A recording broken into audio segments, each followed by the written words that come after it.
You ask Tiger to calculate. This deals with long subtraction. The final result is 379.68. Let's solve it step by step. Rewrite the numbers from top to bottom, aligned by their place values. Put zeros in the blank number places. Subtract the numbers using long subtraction method.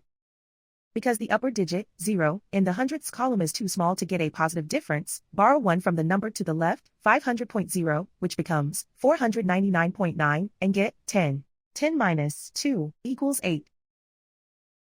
9 minus 3 equals 6. 9 minus 0 equals 9.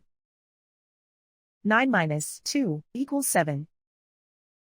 4 minus 1 equals 3. And so the final result is 379.68.